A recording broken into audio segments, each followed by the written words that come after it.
During the Great Depression, half of all businesses in the U.S. vanished, but a few misfits built brands worth billions today.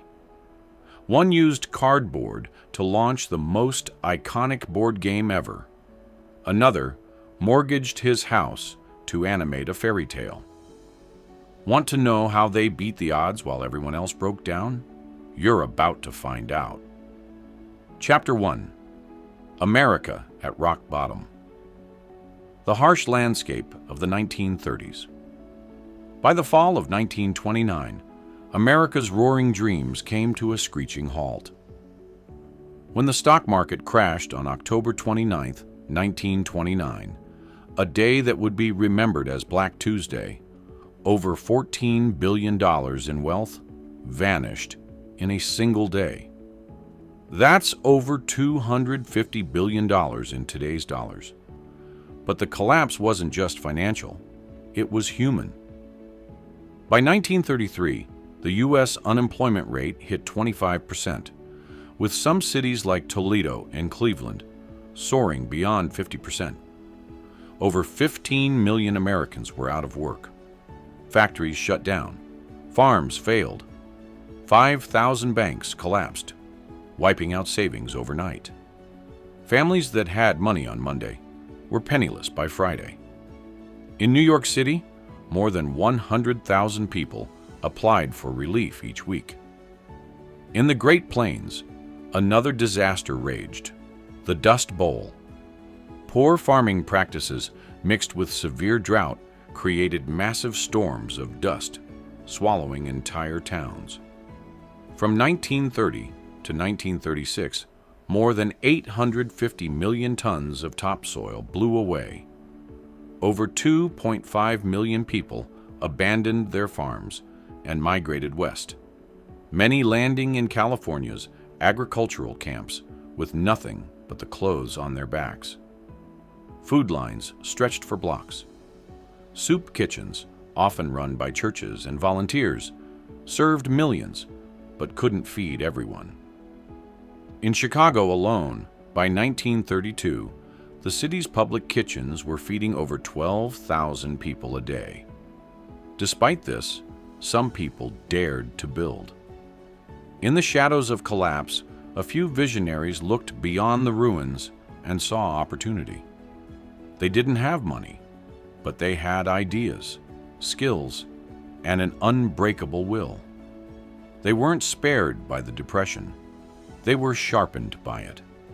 And one of them was a nearly bankrupt animator from Kansas City, whose sketch of a mouse would change the world.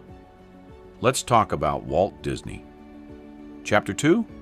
Walt Disney, How a Bankrupt Animator Rebuilt the American Dream. In 1928, Walt Disney was 27 years old, broke, betrayed, and nearly finished. He had just lost the rights to his first successful creation, Oswald the Lucky Rabbit, after his distributor, Charles Mintz, secretly hired away most of his animators. His studio in Kansas City was on the verge of collapse, and Disney boarded a train back to Los Angeles, disillusioned. On that train ride, something miraculous happened. Walt sketched a cheerful little mouse on a napkin. He named him Mortimer, but his wife, Lillian, suggested a softer name, Mickey. With almost no budget, Disney and his last loyal animator, Ub Iwerks, began crafting what would become the first synchronized sound cartoon, Steamboat Willie. Released in November 1928, it became an instant hit, not because it was flashy, but because it innovated during crisis. The sound sync technology, borrowed from Jazz Age theaters, was cutting edge, and Disney risked everything to embrace it. Then came the Great Depression. While thousands of businesses folded between 1929 to 1933, Disney doubled down. He invested in new camera rigs, Technicolor animation, and character-driven storytelling, even when he couldn't pay his staff regularly. In fact, to fund his projects, Walt borrowed against his own house and accepted loans with near predatory interest. In 1932, he won a Special Academy Award for the creation of Mickey Mouse. That same year, he introduced the Silly Symphonies series, each one a high-stakes gamble of time, money, and staff morale. Still, Disney refused to cut corners. He believed in storytelling that felt real, no matter how dark the real world got.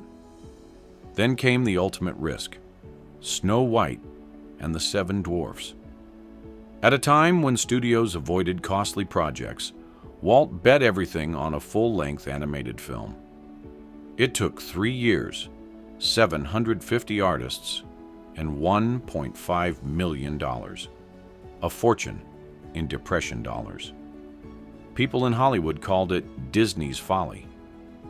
But when it premiered in 1937, Snow White became the highest-grossing film of the decade, earning $8 million worldwide, equivalent to over $160 million today. That one mouse, sketched in the ashes of bankruptcy, became the cornerstone of a global empire. Up next, the other figures you probably never heard of: how failed tinkerers, forgotten inventors, and small-town dreamers turned the Depression into their launching pad. Chapter 3. The Underdogs Who Built Giants in a Broken Economy. Paul Galvin, the man who put radios in cars. In 1929, Paul Galvin's battery company failed just as the crash gutted the economy. But instead of giving up, he scanned the market for needs born from crisis and found one. People still drove, but radios didn't work in cars.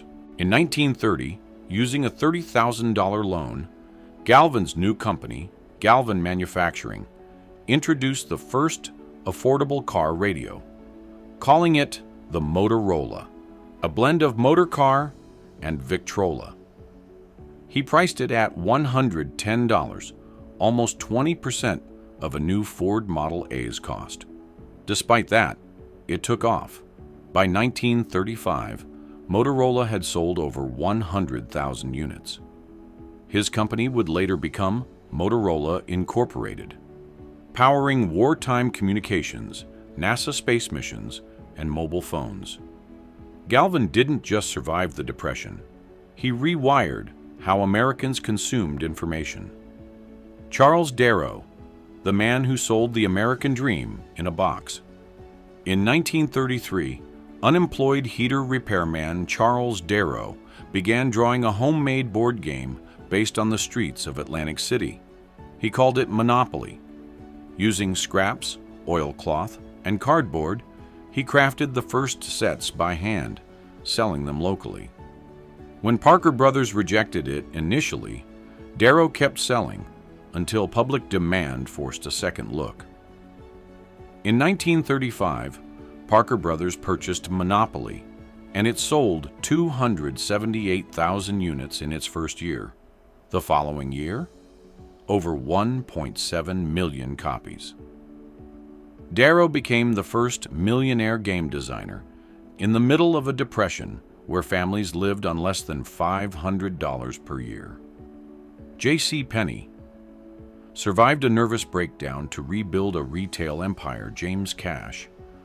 Penney lost most of his fortune in the 1929 crash. His business debts soared. In 1932, overwhelmed by stress and health issues, he checked himself into the Battle Creek Sanitarium. There, while regaining his strength, he made a vow to rebuild his company, not with credit, but with trust. By 1933, he had reopened dozens of stores with a cash-only policy, focused on low-margin pricing, employee profit sharing, and community loyalty. He traveled town to town, rebuilding one store at a time. By 1939, J.C. Penney Coast rebounded to over 1,600 stores, generating tens of millions in revenue. Hattie Carnegie, fashion in the face of hunger born poor in Austria. Hattie Carnegie was a dressmaker with no formal training. In 1929, she launched her first collection, just weeks before the crash. But instead of retreating, she embraced affordable elegance. Simple, well-tailored outfits that looked luxurious but used inexpensive materials. She hired a young sketch artist named Lucille Ball as a showroom model and built a fashion empire. By 1939, her New York boutique was grossing $3.5 million annually, in the middle of a decade when most families couldn't afford new clothes. Each of these figures started with debt, scraps, and desperation, but turned crisis into gold. Up next, what exactly they had in common, and how you can apply those same 5 principles, even now. Stick around. This part hits home. Chapter 4. The 5 core principles that created wealth in the worst economy. Let's be honest. Most people in the 1930s didn't have a blueprint. There were no playbooks, no startup podcasts, no government safety nets. But those who rose from the ruins, they had something far more powerful, a way of thinking that cut through chaos. And these 5 lessons? They didn't just help them survive, they built empires on them. First, adaptability. It wasn't optional. It was the difference between closing shop and starting something revolutionary. When Paul Galvin's battery business collapsed, he didn't try to resurrect it. He pivoted. He noticed cars didn't have radios. So he created one. By 1934, his company, Motorola, was shipping thousands of units and had deals with law enforcement across the country. Meanwhile, businesses that clung to old models, 60% of them were gone by the middle of the decade. Second, risk became the new currency. While most Americans were hiding cash under mattresses, Walt Disney bet his house, literally. He mortgaged everything he owned to finish Snow White and the 7 Dwarfs. It was the first full-length animated film in history. If it failed, he'd lose everything. But it didn't. It made over $8 million. That's the kind of high-stakes bet that only comes from deep belief and nothing left to lose. Third, creativity wasn't art. It was survival. Charles Darrow drew the first Monopoly boards on oilcloth with a pencil. Hattie Carnegie turned low-cost fabrics into elegant fashion and built a luxury label at a time when people couldn't afford socks. Even Disney reused background frames in his early cartoons to save money, but you'd never know it. Fourth, grit. And not the Instagram kind. Real grit. J.C. Penney suffered a full nervous breakdown in 1932. He checked into a sanitarium. People thought he was finished. But he came back with a new plan. Build a business on values, not credit. And it worked. His company hit 1,600 stores by the end of the decade. And fifth, they weren't building for the next month. They were building for the next decade.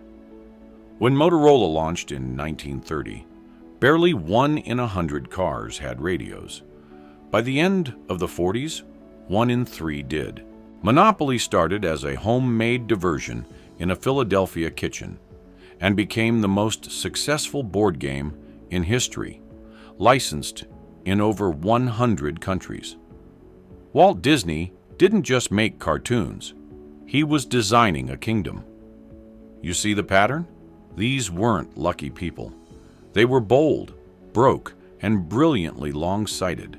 They played the long game when the short game looked terrifying. And that's what I'll share next, how those same mindsets apply now, especially when the world feels like it's breaking beneath your feet. Stick around.